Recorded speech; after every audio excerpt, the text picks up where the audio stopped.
You are being watched. Right now, always. Every gesture catalogued, every word weighed, every moment of weakness stored for later use against you. This is not paranoia, it's the architecture of the modern world, where visibility has been rebranded as virtue and concealment as cowardice.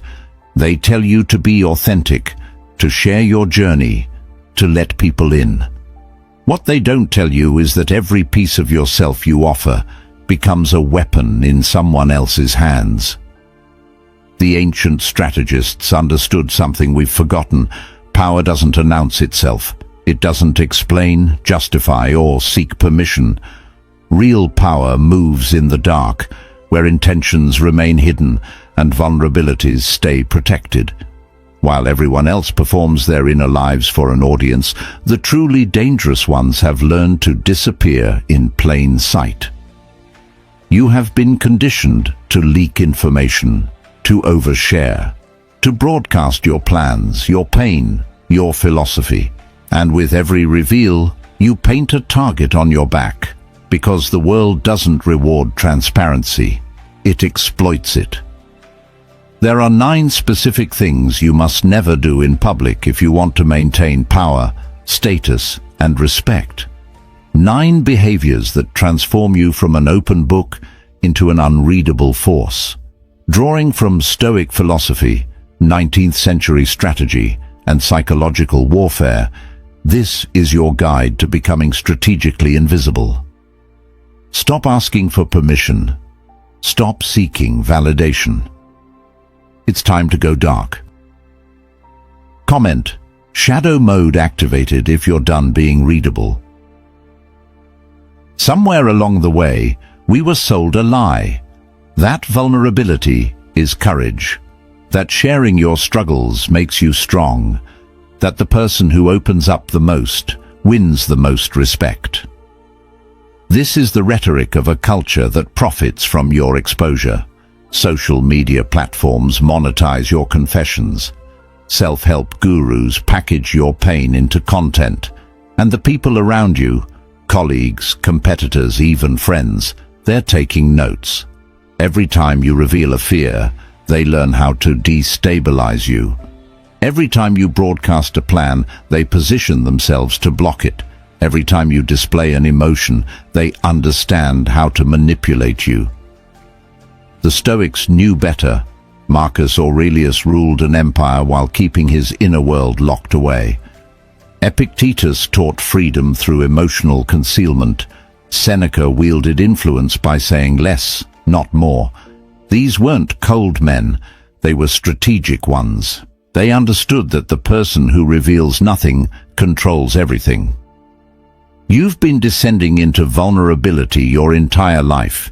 Each confession, each public complaint, each display of doubt has weakened your position. But the descent ends here. What follows are 9 principles that will pull you back into the shadows, where power actually lives. Principle 1. Never reveal your next move. The moment you announce your plans, you invite interference, doubt, sabotage. The universe itself seems to conspire against the goal you've spoken aloud. This isn't mysticism, it's strategy. When you tell people what you're going to do, you give them time to prepare, to position themselves in opposition, to steal your idea, to tell you why it won't work. You activate their insecurities, their jealousies, their need to feel superior by predicting your failure. And even if they wish you well, their expectations become a weight you carry, a performance you must now deliver. Sun Tzu wrote that all warfare is based on deception. The general who telegraphs his strategy loses before the battle begins. The entrepreneur who announces the startup gets copied. The artist who shares the unfinished work gets critiqued into paralysis. Silence is the ultimate competitive advantage. Marcus Aurelius advised us to confine ourselves to the present, not because the future doesn't matter, but because broadcasting it weakens it. Your plans are fragile in their early stages. They need protection, not exposure. They need the quiet space to develop away from the judgment, the advice, the interference of others. The powerful move in silence. They build in private. They execute without warning. And when the world finally sees what they've done, it's too late to stop them. The opportunity to interfere has passed. So keep your ambitions close. Let your results speak. Let others wonder what you're working on while you're already 10 steps ahead. Ambiguity creates fear. Certainty creates targets. Stay ambiguous. Principle 2. Never complain in public. Complaining is a confession of powerlessness. Every time you voice dissatisfaction, you announce to the world that something outside your control is controlling you, and predators, whether they're competitors, manipulators, or simply opportunists, they hear that announcement loud and clear. Seneca observed that we suffer more in imagination than in reality. But when you complain publicly, you don't just suffer in your imagination. You recruit others into that suffering. You create an audience for your weakness. And worse, you give them a script for how to break you. They learn exactly which buttons to push, which circumstances destabilize you, which frustrations render you ineffective. The person who never complains becomes a mystery. Are they unbothered, unbreakable, simply better at handling adversity? It doesn't matter. The perception is the same. They are not a victim, and people do not prey on those who refuse to signal vulnerability. This doesn't mean you suppress legitimate grievances or ignore real problems. It means you handle them privately, with precision, with people who can actually help, not with an audience seeking entertainment from your struggle. Stoicism teaches that complaining changes nothing except your reputation. When you stop complaining, something shifts. You're no longer participating in the collective theater of victimhood. You're no longer bonding over shared misery. Instead, you become the person others watch, wondering how you stay so composed, so unreactive, so mysteriously unbothered. Turn your suffering inward. Process it. Use it as fuel, but never ever broadcast it. Silence your complaints. Amplify your solutions. Principle 3. Never explain your philosophy. Epictetus said it plainly.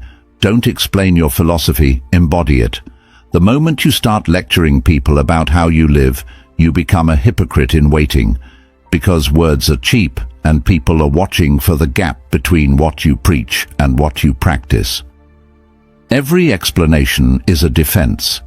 Every justification is an apology for who you are. And the person who constantly explains themselves is unconsciously admitting that they need permission to exist as they are. You don't. Your life is not a thesis that requires defending. Think about the people who talk endlessly about their principles, the fitness influencer who lectures about discipline while missing workouts, the entrepreneur who preaches hustle culture while accomplishing nothing, the philosopher who explains Stoicism in 40 tweets but crumbles at the first inconvenience.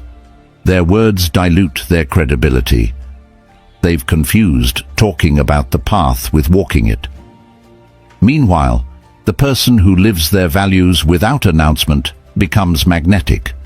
There's no gap to exploit, no hypocrisy to expose. They simply are what others claim to be. And that silent integrity carries more weight than 1,000 explanations. This ties directly to one of the 48 laws of power. Always say less than necessary. The more you explain, the more common you appear. The less you say, the more profound you seem. Mystery elevates, over-explanation diminishes. So live your philosophy quietly. Let your choices reflect your values. Let others wonder what drives you. And if they ask, smile and say nothing. Your life is the explanation. Principle 4. Never display your emotions. Your face is leaking data. Every expression of frustration, every flash of anger, every visible moment of fear, it's all information your enemies can use. And make no mistake, in a competitive world, everyone is studying you for weaknesses. Marcus Aurelius reminded himself constantly that he had power over his mind, not outside events. The Stoic practices emotional mastery, not because feelings don't matter, but because displaying them hands control to others. When people see you rattled, they know they've found leverage. When they see you angry, they know which buttons to push. When they see you desperate, they know you'll accept bad terms. The unreadable face controls the room. Poker players understand this. Negotiators understand this. Leaders throughout history have understood this. The person whose emotional state remains a mystery cannot be manipulated through emotional contagion. They cannot be destabilized by provocation. They cannot be read and therefore cannot be beaten. This isn't about becoming cold or inhuman. Feel everything, process everything, but do it privately. Your emotions are yours, not public property, not entertainment, not data for others to mine. In private, you can rage, grieve, celebrate, but in public, you wear the mask. The mask isn't dishonesty, it's strategy. It's the armor that protects your inner world from weaponization. And over time, the mask and the face become one. You don't suppress emotion, you master it. You become genuinely unshakable because you've trained yourself not to leak what you're feeling. Master the mask. Guard the data. Stay unreadable. Principle 5. Never ask for permission. Every time you ask for permission, you subordinate yourself. You signal that someone else's approval matters more than your own judgment. And once you establish that dynamic, you're no longer operating from a position of power, you're operating from dependence. Permission-seeking is a habit born from childhood, where authority figures controlled access to everything. But you're not a child anymore. And the people you're asking, bosses, partners, peers, they're not parents. They're players in the same game you are. And when you ask them if you can make a move, you're giving them veto power over your life. The most powerful people don't ask. They inform. They act first and apologize later if necessary, though usually they don't need to apologize because they've already created value that justifies the action. Forgiveness is easier to obtain than permission, and often by the time anyone realizes you didn't ask, you've already succeeded. This doesn't mean recklessness. It means trusting your judgment enough to move without external validation. It means understanding that the person who waits for a green light often waits forever, because those in power benefit from your hesitation. Look at the entrepreneurs who didn't ask investors if their idea was good. They built it and let the results speak. Look at the artists who didn't ask critics for approval. They created and let the work find its audience. Look at the leaders who didn't ask for consensus. They decided and let history judge. Stop asking. Start executing. The world rewards action, not permission slips. Principle 6. Never seek validation. The need for validation is a leash, and whoever holds that leash controls you. When your sense of worth depends on external approval, you become a puppet, dancing to the opinions of others, most of whom don't even know what they want, let alone what's best for you. Validation seeking shows up everywhere. The entrepreneur who needs investors to believe in the idea before they believe in it themselves. The creator who won't publish until everyone says it's good enough. The professional who measures success by titles and recognition rather than actual impact. All of them are giving strangers the power to define their value. The Stoics understood that external validation is external dependency. The moment you need someone else to tell you you're good enough, smart enough, worthy enough, you've handed them control. And people who sense that dependency will exploit it. They'll withhold approval to keep you striving. They'll dangle recognition to keep you compliant. They'll make you perform for scraps of affirmation. Meanwhile, the person who becomes their own measure is ungovernable. They set their own standards. They evaluate their own progress. They know their worth, independent of applause or criticism. And that independence makes them immune to manipulation. This doesn't mean ignoring all feedback. It means filtering feedback through your own judgment, rather than letting it dictate your self-concept. It means building internal validation systems so robust that external opinions become interesting data points, not verdicts on your existence. Become your own authority. Seek improvement, not approval, and watch how much power you reclaim. Principle 7. Never reveal your vulnerabilities. Your vulnerabilities are ammunition, and the moment you hand them to someone, even someone you trust, you're gambling that they'll never use them against you. That's a bet you'll lose more often than you think. People change. Relationships sour. Allies become competitors. The person you confided in during a moment of trust might become the person who exploits that confession during a moment of conflict.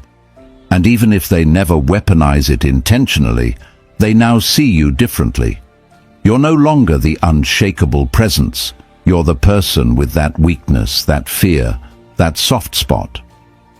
One of the 48 laws of power advises keeping others in suspended terror by cultivating unpredictability. But if people know your vulnerabilities, you become entirely predictable. They know exactly how to destabilize you. They know where to apply pressure. They know which fears to activate. This isn't about pretending to be perfect. It's about protecting your shadow. Everyone has weaknesses. Everyone has fears. But the strategically minded individual keeps those tucked away, visible only to themselves, processed privately, never offered up as proof of authenticity. There's a cultural movement that romanticizes vulnerability as the highest form of courage. But courage isn't exposing your soft underbelly to potential predators. Courage is carrying your burdens without burdening others. It's processing your pain without performing it. It's being human without being an open wound. Guard your shadow. Work on your vulnerabilities in private. Get help if you need it, but from professionals, not from audiences. And never mistake oversharing for intimacy. Protect what can hurt you. Principle 8. Never apologize for your ambition. Ambition makes people uncomfortable. It reminds them of their own complacency. It threatens the social equilibrium where everyone agrees to want small, safe things. And the moment you apologize for wanting more, you're colluding in your own diminishment. The tall poppy syndrome exists across cultures, the tendency to cut down anyone who rises above the average. People will call you arrogant for wanting success, selfish for prioritizing your goals, ruthless for refusing to slow down to their pace. And if you apologize, if you soften your ambition to make them comfortable, you've just confirmed their judgment. You've admitted that wanting more is something to be ashamed of. It's not. The Stoics taught that we should live according to our nature, and if your nature is to build, to achieve, to dominate your field, then apologizing for that is a betrayal of yourself. You don't owe anyone a smaller dream just because yours makes them feel inadequate. When you own your ambition unapologetically, something interesting happens. Some people recoil, let them. They were never going to support you anyway. But others, the ones who also hunger, who also refuse to settle, they recognize you, they gravitate toward you, they want to build alongside you. Your ambition is not a character flaw, it's fuel, It's direction. It's the thing that pulls you out of mediocrity and into significance. So stop downplaying it. Stop cushioning it with false humility. State what you want clearly and pursue it relentlessly. Own your hunger. Principle 9. Never telegraph your discontent. The moment you signal dissatisfaction, you signal intent to leave.